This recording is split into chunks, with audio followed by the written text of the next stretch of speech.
tambalang kumikinang. Nicole Ayala and Diego Bandido.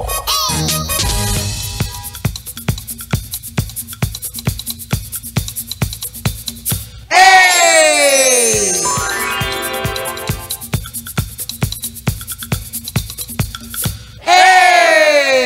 Magandang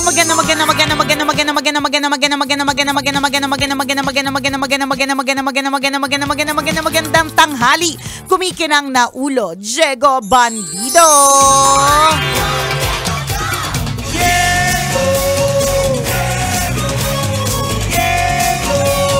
Go, Diego, go.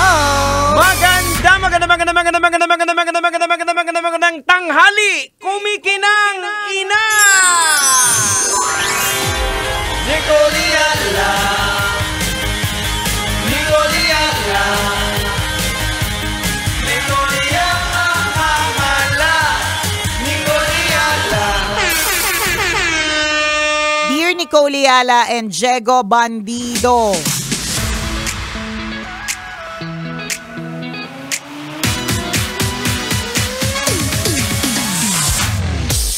Nakakahiya po yung nangyari sa aming year-end party kagabi. Yung sa presentation po namin, ba't ako natatawa? Yung sa presentation po namin, may step po na lahat papunta ng kanan, ako lang po yung kaliwa. Ang nakakalungkot po dito, first place lang po kami, hindi kami yung grand champion. Feeling ko, ayaw lang nilang ipahalata, pero ako talaga ang dahilan. Thank you, Tambalan. Gusto ko lang pong ilabas ang aking nararamdaman and more power to your show. Alam mo kung bakit natatawa si Nicole? Kasi nakikita yung sarili niya doon. Correct. Totoo, alam mo kapag gumagawa kami ng yung mga TikTok na mga dance dito sa amin, ang pwesto ko laging likod. Kasi alam ko talaga na sa likod po kami. Alam ko na wala kami may ambag na mabuti sa mga TikTok na dance. Kasi alam namin na kapag kapakanan po lahat, pakaliwa po yung nasa utak namin. Ngayon, kung ikaw, Kabisyo, ay parang feeling mo, sinisisi mo ang sarili mo. Ako, para sa akin, lagi pa rin ako babalik dun sa Atisa Manalo experience. Na kahit feeling natin, tayo na talaga, na kahit feeling natin, para sa atin talaga, diba? Kung hindi talaga, sadyang para sa atin, hindi talaga ibibigay yung yung crown, yung corona, o yung grand championship. Ganon. Alam nyo, sa isang pagkakamali, hindi naman nahuhusgahan ng mga hurado yan eh. Hindi naman sa isa lang, di ba? In fact, malay mo, yung hurado ay dyslexic. Hindi niya na, hindi niya nakita. Hindi ka nakita. Hindi niya napansin na pakaliwa ka at pakanan sila lahat kasi nga dyslexic siya or, o kaya maisip niya it's part of the show or part of the program. Hindi mo talaga masasabi. Ano lang talaga, sadyang may mga ganyan talaga. Saka tingin ko hindi yung magiging dahilan dahil kanan sila, kaliwa ka, yun na yung dahilan. Hindi, marami yan yun. Tinitingnan kasi hinuhusgahan niya na bilang mga judge. Bilang mga judger. Bilang mga judger sa live, tsaka minsan naiimbitahan din bilang judge. Group effort kasi titingnan mo yun in totality. Hindi yung dahil nagkamali yung isa. Saka meron yung criteria for judging. Hindi lang naman yung yung sabay iba-iba depende. So hindi lang yung pagkakasabay-sabay ng grupo. Diba, hindi lang 'yon. Correct. Malay mo dun sa pagkakamali mong yan, tumaas ang audience impact. Yun nga sasabihin ko sana Ikaw yung audience impact na perfect niyo yung 10%. Correct. Ikaw pa ang dahilan ka mo. Talagang sadyang hindi lang talaga meant to be for you. Ganun lang talaga yun. Na kahit in-effort mo ng todo-todo, alam mo na talagang kayo yun, meron talagang iba kasi kanya-kanya ng criteria. Yan nga lang yung problema mo, yung biglang ikaw yung pakaliwa, pakanan lahat paano pa yung naalala mo, Nicole Ayala, yung ginawa natin na parang nakapantulog tayo. Parang tanga, huwag na nating maalala yun. Na ultimo si Kadyot nahiya, hindi na sumama. Alam mo, hindi ko rin talaga mawari kung bakit natin ginawa yun. Ano ba yun? Nakalimutan ko na. May concept ba na pantulog o tayo lang? Hindi kasi minsan. Parang tayo lang ata nag-isip ng ganun Ewan ko ba, ano ba yun? Nung time ba na yun, hindi, tawag doon, hindi. Ewan ko, ayoko na maalala, kaya siguro hindi ko matanda yung mga bagay-bagay na kinakalimutan mo na. Pero yung nakakahiyang moment na, Hindi, parang ang nangyari nun, sa sobrang busy natin, ang dami nating ganap, hindi talaga magtagpo yung ano natin, yung schedule. So parang nag-isip na, eto na lang gawin natin. Oo, Akala na sa utak natin, ang ganda. Correct. Pero nang in-execute. Ito na naman, hindi parang ano ba yun? Ano ba dapat yung konsepto nun? Parang drama-drama lang. Oo, parang drama. Basta, parang tanga, promise. Kasi nakakahiya talaga, promise. Alam mo yung si Kajot, una sumabay pa siya, nagbihis na rin din siya na pantulog. Oo. Tapos maya parang nakaramdam siya ng nakakahiya. Nung execution, wala na siya. Nagbihis na. Hoy, pero in fairness naman, bumawi naman tayo sa mga susunod pero na taon. dahil doon, binawian talaga natin ng Binawian talaga bongga. namin ng bonggang-bongga. Oo, na next year. Yung mga susunod na presentation namin, wag ka. May mga malalaking pakpak na umiilaw, ayan. di ba?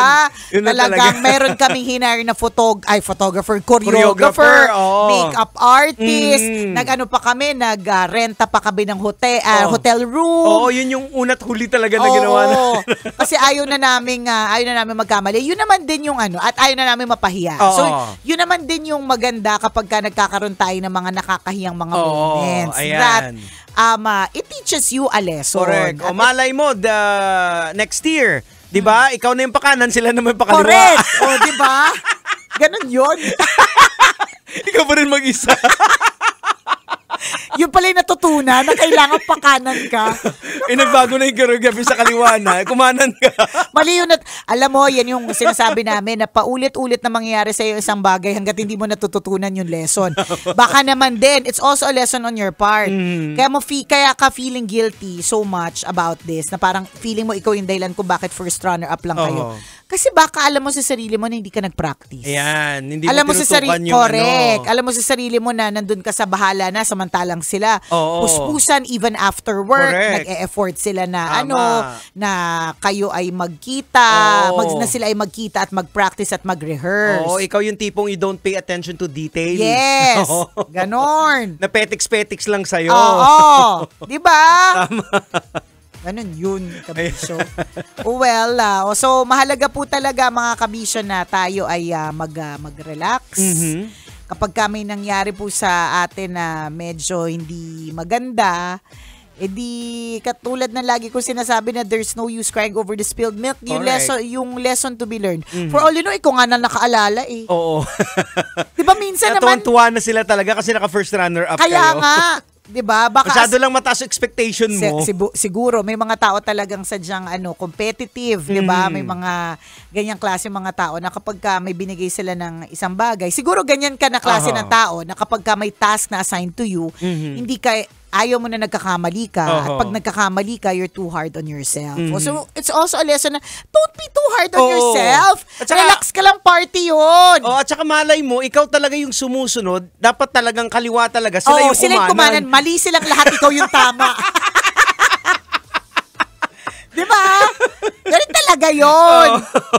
May mga bagay tayong ine-expect na hindi nangyayari. May mga bagay naman na nangyayari, hindi natin ine-expect. Ganun talaga ang life. At saka para mabother ka sa Christmas presentation ninyo, Di na. hindi dapat kasi it's about fun, merrymaking. And lalo na kung wala namang nangsisisi sa'yo. Kasi ano ba yung sinabi niya? May feeling siya na kahit hindi sila magsalita, sinisisi ka. Tingnan mo yung overthink na ganyan. At saka syempre yung mga pagkakamali, yun yung mga highlights actually. Yun yung nagpapasaya sa party. Oo, yun naman yung pampasaya talaga eh.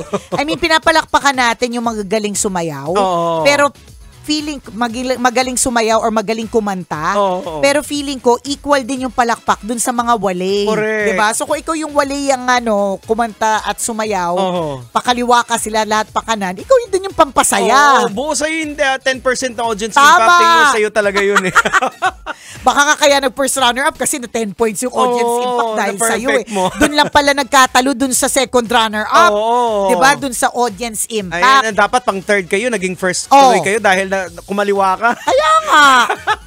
Naalala ko lang tuloy nung yung Kasi hindi naman ako nag-share, di ba? Never. Ay, oo nga. Yung ano, yung... Hala, magsishare! Oo, first time. Oh my Oy, gosh. pero ito literal na first time, ha? Oh. First time kong shinare yung picture na sumali ako sa pageant. Hindi ko yun ever pinopost. Ay, oo nga. First, in fairness, yun talaga Ito yung literal first na, time talaga. literal na first time. Mhm. No first time kong sumali, tas hindi ko na unulit kasi alam ko namang swinerte lang talaga ako noon. Ano talaga ako, siguro, sabi nga nung isa kong kaibigan, sabi niya, grabe no, nagkaroon ka pala ng pageant era. Sabi niya, kakatapos mo lang ng Halloween era, tapos biglang nag-post ka na nag-pageant era ka. Sabi niya, masasabi ko, at least masasabi mo sa sarili mo na no regrets. Parang lahat na lang pinasok mo, 'di ba? So ako para sa akin, no regrets kasi at least, 'di ba, dinaanan mo. Whether or not kung ano man yung naging resulta, mahalaga yung journey. 'Di ba? Of course, syempre gusto naman talaga natin yung mapanalunan talaga natin yung, of course, eye on the prize, ganun.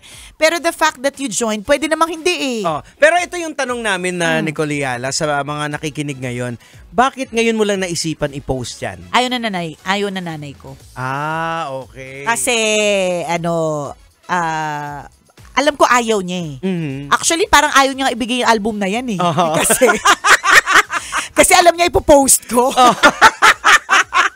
Alam niya ipopost ko. Ayaw niya. Kasi syempre may image ako na noon. Hindi ngayon, 'di ba? At hindi rin nung naging DJ ako ng Love. Na papunta ako sa Madre, 'di ba? Tapos biglang rampa-rampa swimsuit. Tsaka very conservative kasi nanay ko eh. Yun. Tsaka ay, hindi ka nagmana sa nanay mo. Oo, hindi talaga. Nanay ko napaka-soft spoken. Ako hindi talaga soft spoken. Yun talaga yung dahilan. Pero mukhang di naman siya nag-react. So next week po mga kabisyo, Antabayanan, ilalabas ko na yung swimsuit. Series pala ito. Series, iuna muna natin yung evening gown competition. Sunod na yung swimsuit. Pero dyan mo makikita din na may mga perfect timing din talaga para sabihin mo at saka or ilabas mo correct. Yung di ba? O, mga diba? bagay-bagay. At yun yung sa tingin ko tamang timing kasi nandito pa tayo sa pageant era. Kakapanalo lang ni Mary Emma Tiglao ng MGI, di ba? Kaka third runner up lang ni Atisa Manalo. Hindi, syempre alam mo naman tayo, sausaw din tayo. Hindi ko man kayang sumausaw sa mga issues kasi yung mga iba kapag may mga issues, super sausaw sila, di ba? Yung mga ganito lang yung mga kayang sausaw ko, di ba? Mga ganon. So, ang mahalaga naman is the journey. Hindi ko siya hindi ko talaga kinakahiya yung moment na yun. Pero alam mo kung ano yung kinakahiya ko sa totoo lang? Na hindi ko pinost. Yung mga caption ko dun sa album. Oh my God, so cringe. I swear to you. Parang, I'm the most beautiful among the 10 candidates. Do you agree?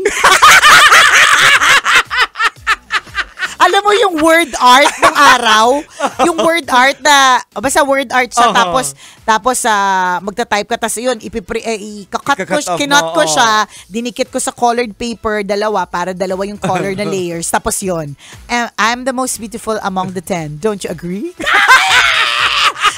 Cringe! Kaya talagang talagang inedit ko talaga na maigi yung picture kasi ang daming mga caption sa paligid, may mga sticker pang cringe. I swear. Yun kinakahiya ko, pero yung pag-pageant di ko kinakahiya. Ako nakakaloka. So dun sa nag-PM, oo nakakahiya, oo nakaka-lurky, pero eventually pagtatawanan mo. Yes. O siya, salamat na marami sa pagtutok mga kabisyo. At syempre kayo pa rin po yung nakatutok dito sa Tambalang Kumikinang. Nakatutok. Ako pong kumikinang na ulo, Diego Bandido. At ako kumikinang ina mo, Nicole Yala. Kailangan pa bang i-memorize yan? Basic! Metro's number one. Metro's number